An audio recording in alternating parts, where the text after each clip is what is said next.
Hey everybody, it's EJ from Eyedesyn.com, and today we're going to learn how to inflate and deflate objects in Cinema 4D. Let's learn how.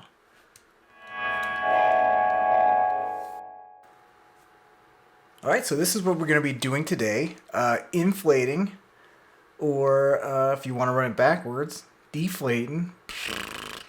Insert your own sound effects using soft bodies in Cinema 4D. So this is going to be really fun, so let's just jump into a new composition here. And you can use any object you want to deflate, just as long as it has enough subdivisions. I'm going to go over the whole subdivision thing shortly. But what I'm going to be using is just a text object. So this is good workflow if you have anything extruded, like a logo or anything like that, or just some text.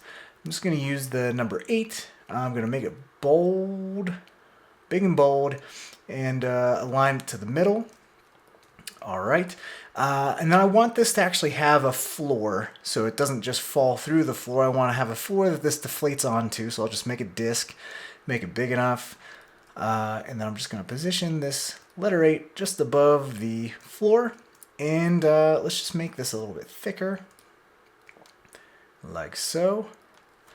And let's start applying some dynamic body tags to introduce some dynamics, some gravity, some real life physics to this scene. So what I'm going to do with the Motext object, I'm going to go and right click on the Motext object, go to simulation tags, soft body tags. So we got rigid body and soft body. Rigid body is like a bowling ball where it bounces through the floor. Soft body is like a water balloon, right? You want to make an object more pliable, a softer body, as you would say. So we're going to apply a soft body on that, and you're going to see if I hit play, we have soft bodies applied to my object, or letter, or number 8. But two things happen. First, our faces explode. Faces exploding is never a good thing.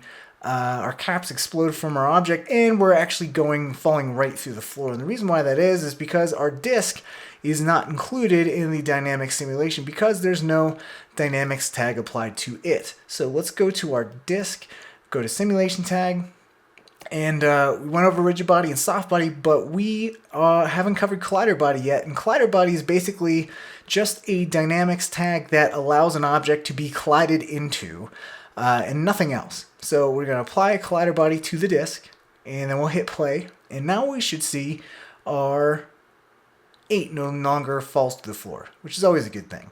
So what we're going to do to make sure our faces don't, or our caps on our Motext object don't fall off, we're going to go into our caps options here and enable create single object. And what that's going to do is basically connect our cap faces to the extrude of our object. So we no longer have that issue, but we do have an issue here where as it's collapsing, it doesn't look very soft. It looks more like paper, like a origami or something like that. And the reason for that is if I go into my ground shading lines, I can actually see all the subdivisions on my objects. And you're going to see that we have uneven subdivisions, and in fact our caps don't have subdivisions at all, which is why we're having all those issues. So what we're going to do is do a few things to make our subdivisions way more even, and have our mesh a little bit more dense and a little bit more even. So we're going to do this. This is the same workflow I go over in my bubble text tutorial, which I'll link in this tutorial. But basically we just go through a few steps to introduce some more geometry.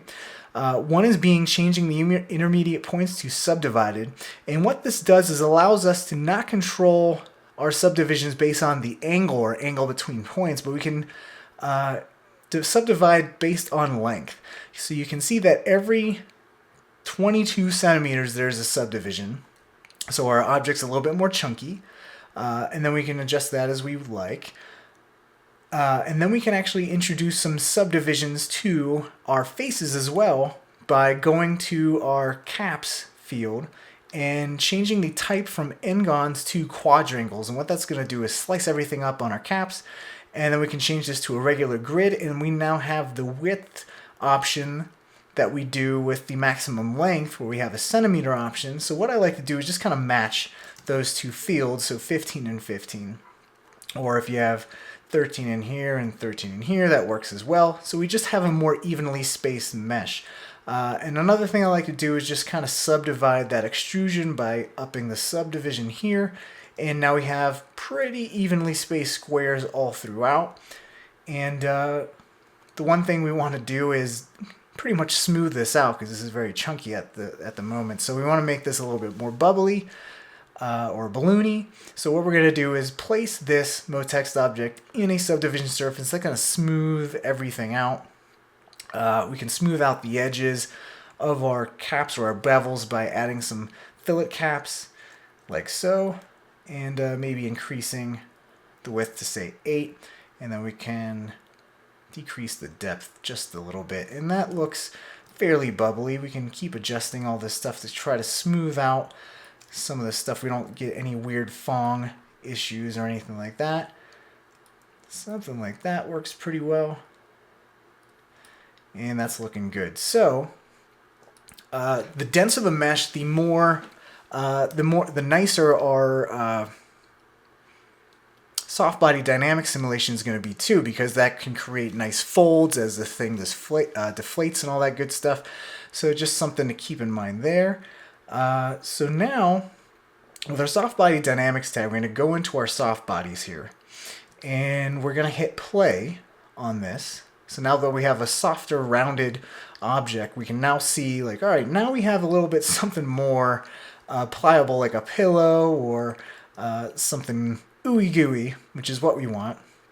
But the thing is, our object's just kind of falling over. So what we need to do is have another object in here.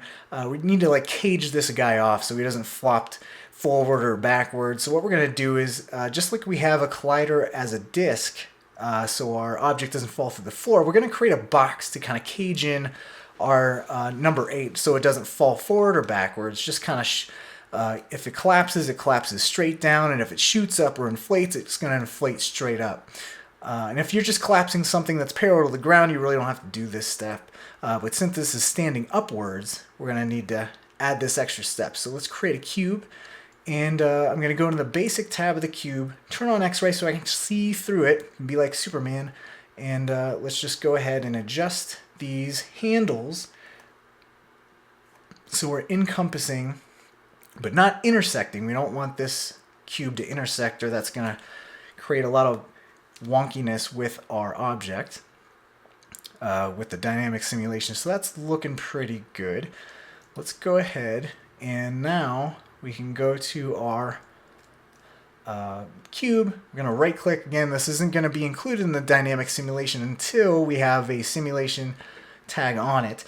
And again, we're going to use a collider body, but we're going to go one more step in the collision box here, or option here.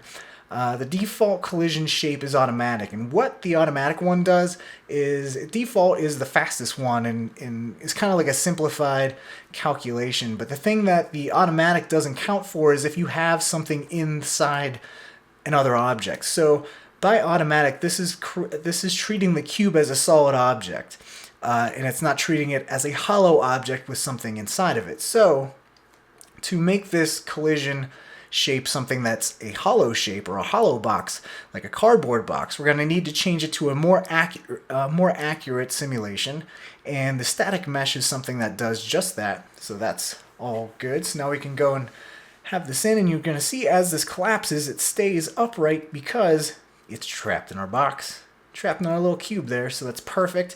What we're going to do is go ahead and just turn off the stop lights and change them to red so they won't show up in render and they won't show up in our viewport. So it's going to be there, but we don't have to worry about it showing up or making any issues here. What I'm going to do is just increase, just kind of smooth everything out a little bit. There's a little bit of jinkiness going on, so I'm just going to smooth stuff out here a little bit by upping the width on our options here. There we go. That's looking nice and smooth. Cool. So now we got our dynamic object.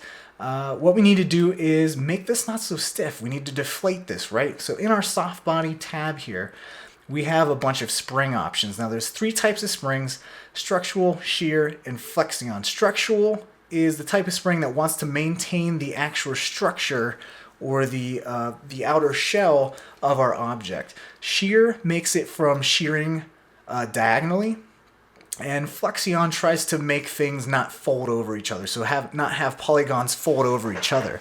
So these three types of springs are very important, and the higher the value in these fields, the stiffer those springs are. So right now it's like we have a structure holding this up that's made of like al dente spaghetti, but really what we want is like very soggy spaghetti as a structure for this. Hopefully that makes sense.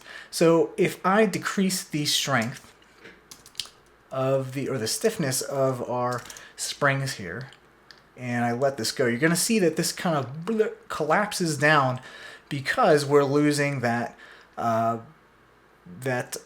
stiffness in all of these springs. So we're going to even need to push this a little bit further. So maybe a strength of 2 in each of these. And now you'll see that as we have this, we remove all the stiffness from those springs, we just have this just falls straight down and collapses and looks really nice and melts really nicely.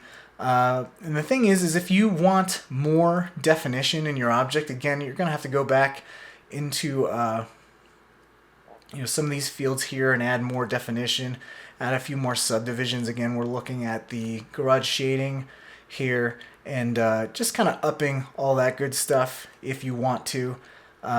But as you add more geometry, that's going to slow down the simulation a bit, but you're going to get nicer folds as your soft bodies kind of take effect to this mesh because there's more polygons to kind of push and pull and all that good stuff. So if we bring this down even more, let's see how much detail we can get and how much of this folding stuff we can really get. So that's looking pretty good as far as its kind of collapsed state or deflated state.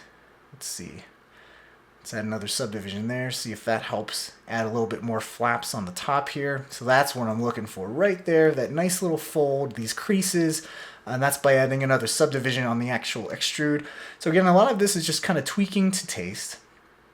And I'm liking that. That's a good, fully deflated state.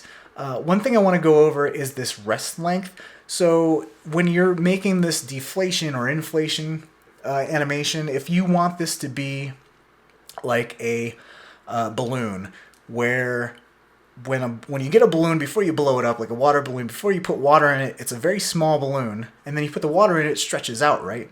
So if you want this to be more of a stretchy balloon, this rest length comes in handy. So when this shrinks, when this collapses, we want this to be like a shrunken state, where the actual letter itself just kind of shrinks until it gets inflated, and that stretches out the edges of our geometry. So what we can do is make this rest length less than 100 or 70%, and what that's going to do is change that length to a smaller shrunken state. And you can see that kind of shrunk all of our object, and we can really see this if we bring the strength down to 20. You can see that just collapses in itself, and that looks pretty dang cool as an effect. So that's if you want it to go like that. But if you're just looking for something like say an inflatable mattress where it's just a very tough kind of thing, you just blow it up and it maintains the same, like it doesn't stretch the material of the actual inflatable bed, you can just leave that at 100. But I think I want it to shrink a little bit. I'll just have this shrink down to, well, not 1%, but like 80%, and see what that looks like. So that kind of shrinks a little bit, and that's looking really good. So what I did was I stopped the simulation by hitting escape. And when I get this looking the way I want it to, our collapsed state, when I want to actually inflate from, or inflate this object from this state, what I need to do is store this state of this object, this collapsed state, and then allow for another dynamic simulation to blow it up again. So what I'm going to do is go to my dynamics tags and go to set initial state. And what that's going to do is it's going to store the state of this object as it is right now and allow me to add another simulation to it. So I just went to frame 0, and you can see that I'm still at my collapsed state, right? So now what I can do is go into my soft body dynamic options here. And the main thing we're going to worry about is this stiffness field. Actually, a few more fields is the structural, the shear, and the flexion springs again. Because what we're going to do is we brought these the tension stiffness down to make it collapse. Well, what we can do with it inflating is actually give a little bit more stiffness to this right off the get-go. Or you can keyframe these if you want it to be gradually. But what I'm going to do is introduce a value of 5, and then for shear, I'll give it 20, and then flexion 20. And what you're going to see is immediately right when I hit play is that it's going to start inflating because we gave a little bit of stiffness to our object, which is great. But to inflate it fully, we need to introduce some stiffness under this shape conservation option here. And what this is going to do is when we increase the stiffness, it's going to try to get back to that original shape before Soft Body Dynamics ever affected it. So what we can do is just set a keyframe at 0 and then go to 90 and say give this a stiffness of 20, and then over time the stiffness value will raise, and you can see as that happens we have this fully inflated object. And you can see that our object kind of tilting to the side. And that's because our cube is fairly wide. So what we can do is either shrink this cube in the X, or we can go into our dynamic options, and there's actually an option to make your object kind of stay straight up and not have any rotational values happen upon it, and that is in the Force tab. And if we increase the follow rotation to say 20, what your object's going to try to do is maintain the same rotation and not try to wobble too much. So you can see that as I increase that follow rotation to 20, we no longer have that rotation happening as it wobbles left or right. So you can see that even with a so we have our object inflating and a stiffness of 20, it's still not fully inflated. So what we can do is go to our keyframe here. I just clicked on my keyframe, and we can actually edit the keyframe value in this value key field and just change that to 30. And then what I want to do is, we can see this again. So we got this inflating, it looks really nice, and it inflates even further. And it looks like at 30, it's fairly fully inflated. But what I want to do, I don't want to have this like ease in, ease out of this linear inflation. What I want to do is look like this is getting blown up, but with like a few pumps of air. So a pump of air and then another pump of air as it slowly inflates. So what we do for that is go into our timeline, go into our dynamics tag here, and you can see our stiffness value as it kind of eases in and eases out. What we're going to do is make this a way more gradual inflation by just changing our curve like this. And actually what we can do to have a couple pumps of air is create some new keyframe. I'm just hitting Command and clicking on this track, and maybe we'll just change these keyframes to, let me just adjust the value, keyframe value. We'll change this to like 0.3. So at 0.3, this will be these two keyframes. So 0.3 of stiffness, and then as it goes a little further, we'll have another puff of air that will change that stiffness value to say let's do 7. So these are going to be very low values, and then after that it's just going to fully inflate, boop, just like that, up to that 30 stiffness. So I'm just going to move the timeline out of the way, and let's see how this looks. So you're going to see that this is the inflation of 0.2. So we got a little bit of inflation going on. That's looking nice. So that's one pump of air. And then we got the next pump of air going to that 0.8. And then we got that fully inflated as it pops up. So we can add a little bit more time to our composition. Let's say 160 to add a little bit more time to the end of this the stiffness value ramping up. So maybe it's a less steep curve as it's inflating. And let me right click on this keyframe and go to soft interpolation, and we'll have a little bit more gradual, something like that. Make this maybe 120